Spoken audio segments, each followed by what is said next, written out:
Good afternoon, everybody. Welcome to the channel. My name is Logan, aka the Army Vet Trucker. If it's your first time here, I am an extra board line haul truck driver for a company called ABF Freight. Today we are on 287 North. We're about to come into Henrietta, Texas. Gonna be passing through there, and we're about 20 minutes, 30 minutes shy of Wichita Falls. The reason I'm starting the video off a little bit different today is because I wasn't really planning on making a video today. I knew the weather was going to be a little bit interesting today and tomorrow. Today's Monday, by the way, Monday, January 23rd, and tomorrow's Tuesday, the 24th.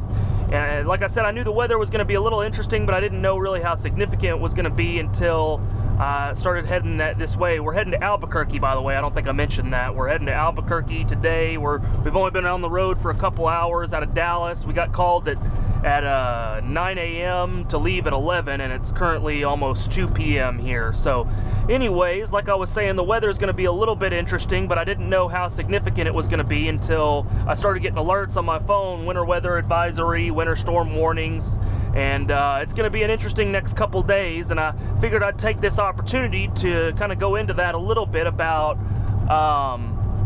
how exactly it works with ABF when you get inclement weather. And it's really not that common that it happens for us Dallas drivers. There's a reason that a lot of drivers transfer to Dallas out of Dayton and Albuquerque and Denver. They come to Dallas because they're tired of driving in the snow. So today we're going to probably drive through a little bit this evening. There's already a winter storm warning in effect. I'll try to go into it here once we stop here in a little bit for our break and go over the warnings that I'm currently looking at going through. But currently the area that I'm in right now, Henrietta, Wichita Falls, going to be going up towards Vernon and Childress. That's all in a winter storm advisory at the moment. I think they might have just upgraded it to a warning, but then once we get up to Amarillo and into New Mexico, Tucumcari, Santa Rosa, that's all in a winter storm warning starting tonight at 6 p.m. And we're not due to get to Albuquerque until probably 9, 10 p.m. somewhere in there, maybe even 11. So we're going to be hitting it a little bit tonight for sure. And then I don't know exactly what'll happen tomorrow.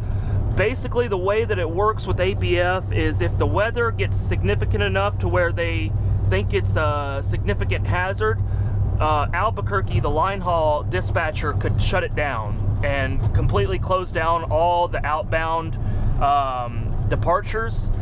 And he could do that either with all of them across the board, or he could do it with, come on now, pick it up. Step on the gas. There you go.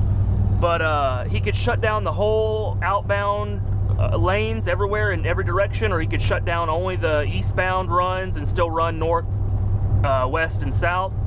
It just depends on what's warranted. They could also shut down I-40 between Albuquerque and Amarillo. There's times that has happened before in the past, and that's definitely a possibility tonight and tomorrow. So what'll happen to me if I'm scooped up in the mix is if I'm in the hotel, if I wind up getting to Albuquerque just fine tonight and not having to pull off for weather, and then they wind up shutting down before I'm due to leave, then I'll just either sit in the hotel. If they shut down all outbound line haul, I'll just sit in the hotel. After a certain amount of time, I'll start collecting layover pay, and yeah, that's how that works, and eventually they'll get me back to Dallas.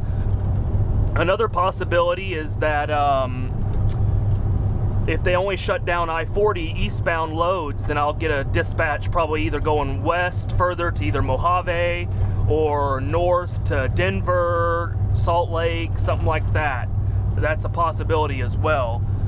There's also a possibility that they don't do anything and they just send me back right on my rest back to Dallas. If that's the case, then we'll be driving through some pretty significant weather tomorrow. I might kind of scoop it all into one video. It just depends on where it goes. I know it's a beautiful day today. It's sunny and almost 60 degrees here coming into Wichita Falls, and it's just a little bit of ominous nice weather before the storm. So that'll all be in today's video, though. I'll try to scoop it all in depending on what happens this evening and tomorrow, all into one video. But yeah, and what happens with us ABF drivers, if I'm driving, if I don't get stuck in the hotel in Albuquerque and they actually depart me out to go, or dispatch me out to go back to Dallas, and I'm driving into the weather, they do not push us to drive past our limits, and they know I'm a Dallas driver and we don't have to do this. These Denver drivers, Dayton, Ohio, North and Rocky Mountain drivers, they handle this weather all the time, and they're probably pretty good at it. But as far as me being a Dallas driver, as soon as the snow starts falling, if there's any ice, I'm gonna stop, man. I'm not gonna push myself to where it's dangerous past my experience level. So, and they know that, and they don't have any issue with that at all. The way it works for us at ABF is if the weather gets inclement to the point to where it's beyond your skill level, you just pull off. And what I've been told is get a hotel room before even telling them. Just pull off, get a room, call dispatch, let them know, hey, I couldn't keep driving, I got a hotel room, I'm going to bed en route. And how that works is I'm a little fuzzy. I'm gonna probably call my steward a little bit and make sure that I know exactly how it works for the pay logs, but I'm pretty sure we get paid for that. It might, I'm not 100% sure though. It might fall under the impassable highway. If they shut down the highway, for sure it's an impassable highway and we get paid for that. And if we have to go to bed because of it, then yes, we absolutely get paid for that. But if the road's still technically open, but it's beyond your skill level, I'm not exactly sure how that works. So I'm gonna have to call my steward and ask him how that works so I get paid right. But one way or another, we'll stop if the weather is getting too bad for us, and then I'll get a hotel room somewhere along the way and go that way. But one way or another, we'll get it taken care of. But I just wanted to give you guys a little insight on what's going to be happening here in this video, and stay tuned here towards the end, and things ought to start getting kind of interesting. So I'm going to get back out on the road, or keep driving here on the road, get through Wichita Falls, and you guys ought to, I'll throw a little bit of a time lapse going to see how the weather is going to change going further down. It might start getting dark before you guys can really see anything, but I'll chime back in with you guys here in a little bit once something interesting happens.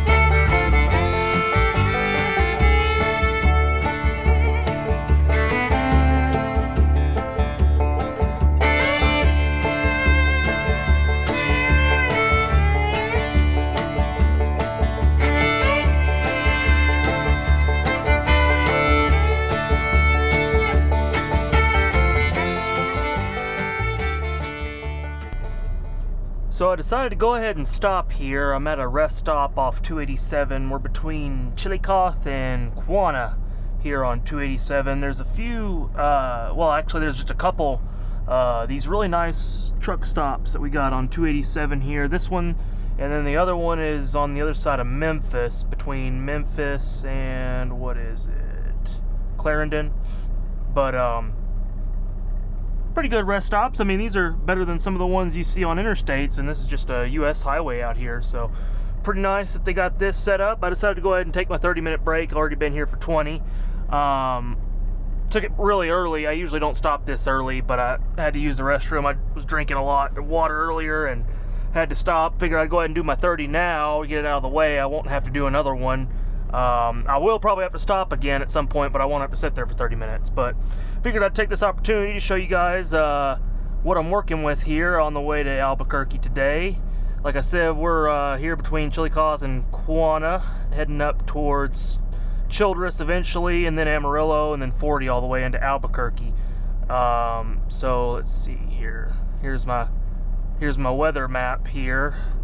So if you can see, I'm the blue dot here. I don't even know how well you guys can see this, but the dark blue is a winter weather advisory, and then the pink is a winter weather warning. So we're already in the thick of it, and as you can tell, it went from sunny and 60, 65 to cloudy and 50 like that, and it's cooling off quick. I can feel it. But this winter weather warning for the panhandle of Texas starts at 9 p.m. to from midnight tonight to midnight Tuesday night, and then I think further out here towards the west side of the Texas Panhandle. That one starts same midnight, and then once we get into New Mexico here on 40, this one goes into effect at 6 p.m. 6 p.m. So that'll be right into the window. We're there. We probably won't be crossing over into New Mexico until, shoot, it's almost 4 right now. So that's gonna be right in the sweet spot. And I like this app right here. This is actually just a local weather. Oh, come on! I'm trying to hit the X, and I'm not quite that accurate.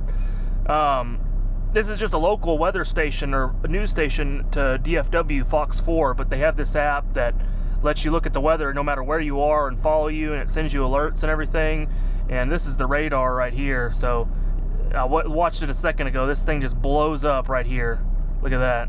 That's 7:30, 8 p.m., 9 p.m. Yeah, we're going to be in it. So I don't know what's going to happen here with this, guys. They have gates along 40 here. There's 2 of them, one closer to Tucumcari and one closer to Santa Rosa.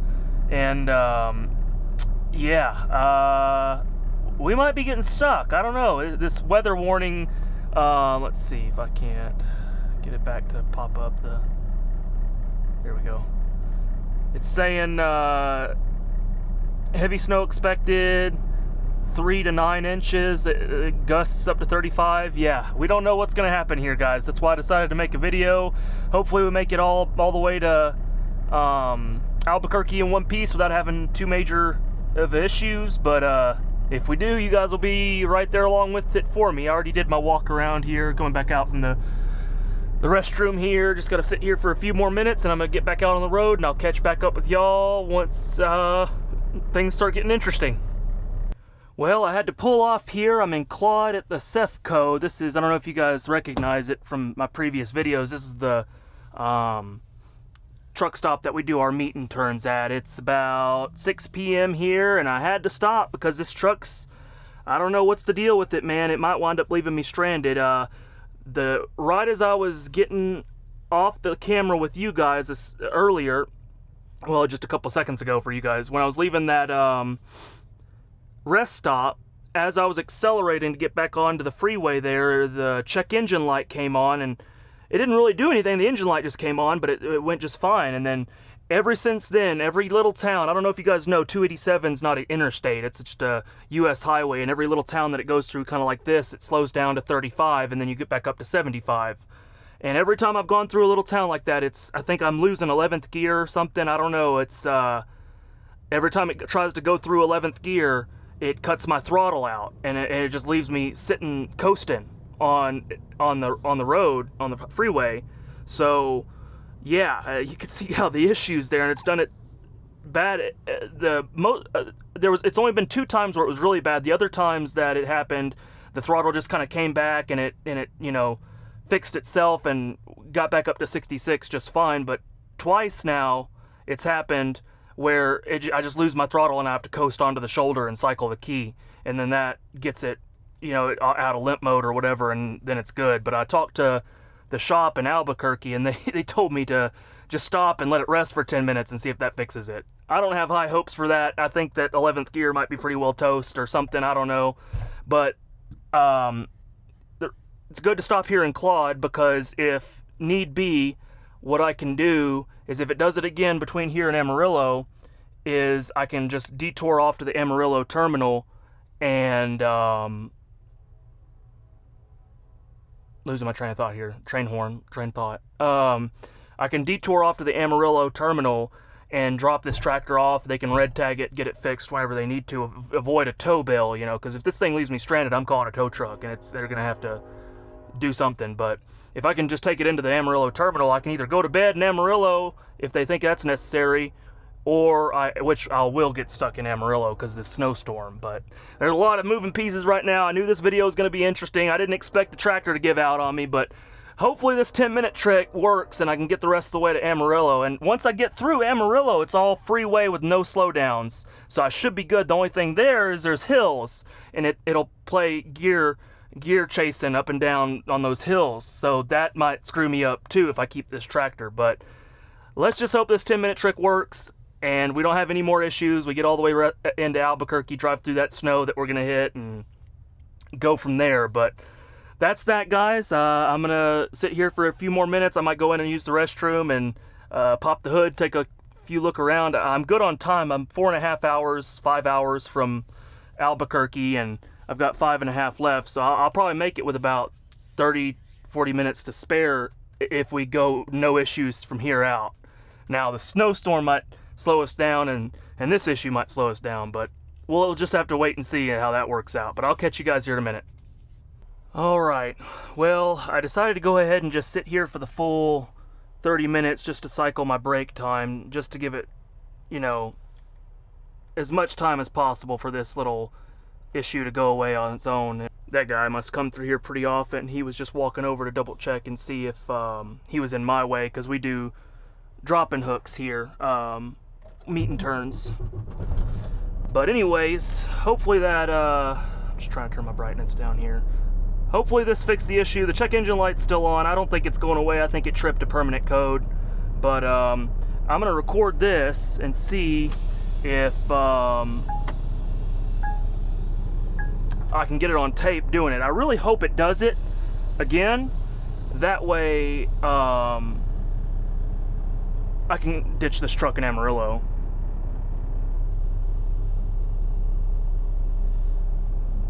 Just making sure he's, oh, okay, there he is.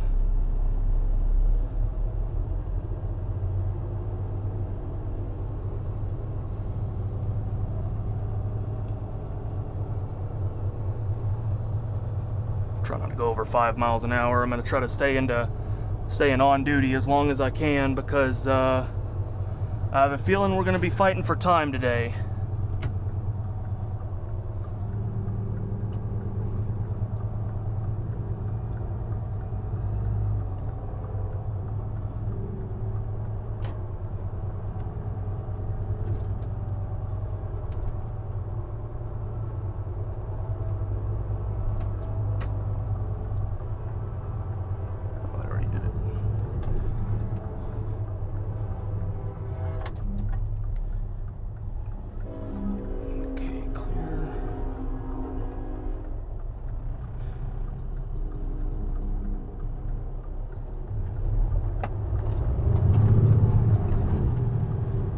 Yeah, we're not heavy at all today. I don't know.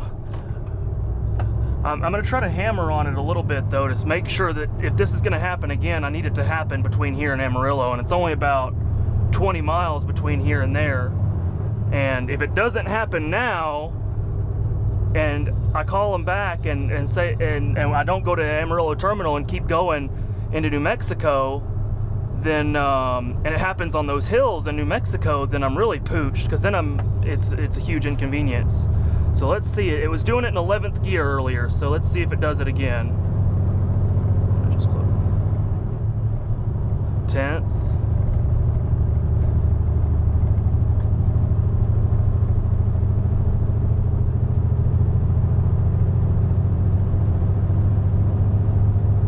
It's holding it. It's still in 10th. Damn, okay. It didn't do it. Oh. Well. Yeah, it didn't do it. So we're good. We're at highway speed now. So I know we'll be able to make it through Amarillo, and I know we'll be able to get going all the way into New Mexico. But as soon as we start hitting those hills in Tucumcari and Santa Rosa, and it's starting to downshift and everything, I don't know. But yeah, I guess I'm gonna call the shop here before I get to Amarillo, let them know that it's good for now, and see, just to double check. But yeah, guys, I'll catch back up with y'all here in a little bit. I don't have high hopes that we're gonna make it to Albuquerque. Either the snow or this truck's gonna screw us out of that. But anyways, you guys will know for sure one way or another. I'll catch y'all here in a little bit.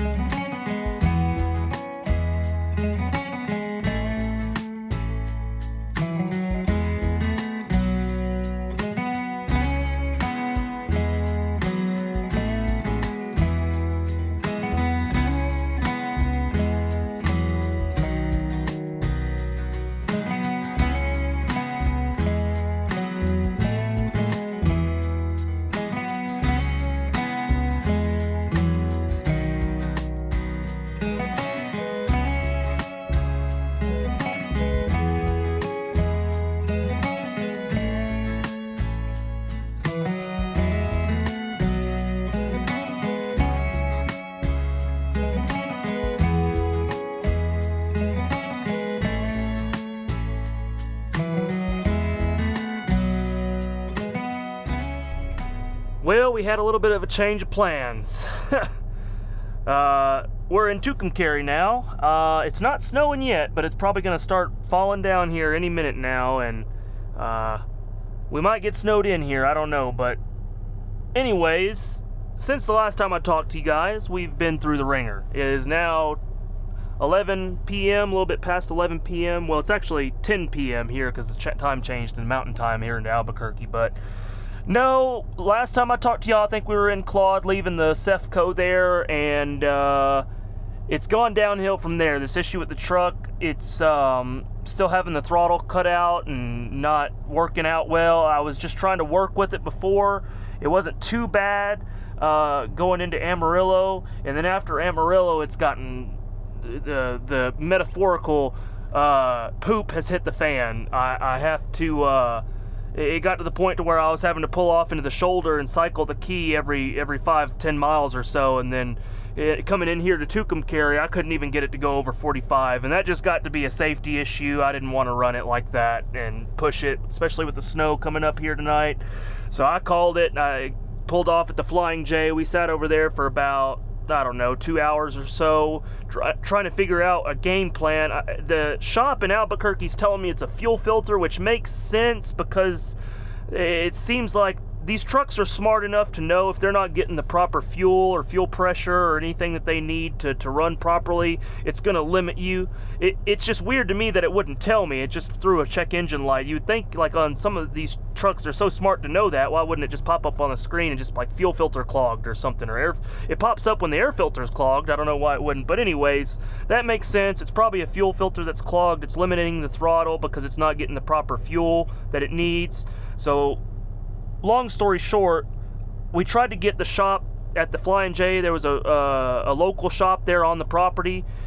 They closed at 9, and I got there at like 8:45 or something. They closed. They didn't have the fuel filter. They could have it there first thing in the morning, but the shop in Albuquerque decided that it would be better to get a mobile mechanic out here, which is currently on the way right now. He'll be here probably in an hour and a half, to be honest. He's coming out of Santa Rosa, and if you guys know I-40 along New Mexico and Tucumcari, and Tucumcari is about an hour from Santa Rosa, and he was off at his house when he got the call from FleetNet to come and do the service call. So he's got to go into his shop, grab the part, get a service truck, and then come out here. So yeah, we only got 2 hours left of our shift time, so we're definitely running out of hours, and that's all right though. I'm gonna run out of hours while the repair's taking place, so that's all good. I'll get paid for my bedtime for the breakdown, and we'll be good to go. And then tomorrow in the morning, depending on the weather, we'll see what happens. But anyways, guys, just wanted to give you guys kind of a first-hand look. This is how she goes sometimes. I know all my videos showcase the highlights of these issues that I have, but I promise it's usually not this problematic. Usually these runs go without a hitch just fine. I usually make it between Dallas to Albuquerque, and shoot, the other day I made it, I think my record time's like 10 and a half hours, 10 hours 45 minutes or something like that, and usually it takes me all of 11 and a half or 12 to get there, but I made a pretty quick run, and that's usually how it goes. Usually nothing like this, but this has been kind of the run from heck. But anyways, guys, I don't know when the next time I'll chime with you. I don't think I'll film any of the repair guy, the maintenance guy, mechanic when he comes out here. I'll probably just do a little quick clip. I'm at a hotel here. I was smart enough to, as soon as I parked at Flying J, I figured I'd probably be sleeping here due to the track record of how it works with these breakdowns and how quick they get done. So I went ahead. This yard right here that I'm parked in, I know it's dark, you guys can't see anything, but this is a gravel lot here at the end of the street, and this is a terminal for ABF, technically a drop lot, used to be anyway. We used to meet Albuquerque drivers here and do a drop and hook, and our Dallas drivers would sleep in this hotel, but they stopped those runs, and now we just go all the way to Albuquerque. But anyways, we used to always stay at this hotel. That's how I know about it. Some of the other drivers gave me the number, and I got it all set up before I even knew that I was going to need to use it, but I'm glad I did because I'm going to need to use it. So anyways, sorry about that. I ramble a lot, but I'll probably chime back in with you guys, and in the video, once I get in the hotel, I'll give you guys a look at the room, and we'll go from there. Alrighty guys, just like that, here we are at the hotel here in Tucumcari, the Best Western. It isn't one of the normal hotels we stay in, but it had to get, used to be whenever they would drop sets here at this yard in Tucumcari, but they don't use it anymore. But anyways, it's a pretty nice room here. It's not a regular room like I said, but let you guys see anyway, see what the company pays for whenever we're out here. And it's not too shabby. Got everything you need here. A shower, nice little closet area. Tile floor, interesting. Got two, looks like queen beds. I will only be using one of them. TV, little coffee maker, microwave, and a fridge. Fridge does have a freezer, nice. Got a phone there. Clock over there. Got a sliding window with a patio, and I'm not even sure if you guys can see it here, but I got some guests out here on my patio. There's like 4 or 5 of them. I don't even know if you guys can see them, but got some cats here on the patio. I don't know, I guess they're just hanging out, probably trying to stay warm. But anyways guys, that's probably gonna wrap this video up. I was thinking at the beginning that I was gonna merge this video into tomorrow, but I don't think that's gonna happen now. I think I've got enough going on today to end the video here. Depending on what happens tomorrow with me, I don't even know. I'm only like 2.5 hours from Albuquerque, so I don't think they would just send me straight there and put me to bed there. Otherwise, there's a thing with the union. If I don't get paid mileage wise equal to an 8-hour day, then they have to pay the difference. So I know if I'm running at all for ABF, if I move a truck at all, I'm getting paid for 8 hours no matter what. Most of the time the mileage pay jumps over that, but if I only run to Albuquerque, it's only 2 hours, I'm going to get excuse me, an 8 hours day pay regardless. But I doubt that they put me to bed in Albuquerque tomorrow. I might go there, drop my set I have, and then do some sort of who knows what, switching around, and then go somewhere else. But we'll have to save that one for later. I'll have to catch you guys in the next one. If you enjoyed it, you know what to do. Smash that like button. If you have any questions, concerns, feedback, comments, whatever, just leave them down below and I'll get to them when I can. If you want to have anything, or if you want to ask anything on a more one-on-one basis, my email is always in the description. Last but not least, if you guys are enjoying the content I'm making, please consider smashing that subscribe button. It means a lot to me and it's free to you. With all that being said, guys, I'll catch you in the next one.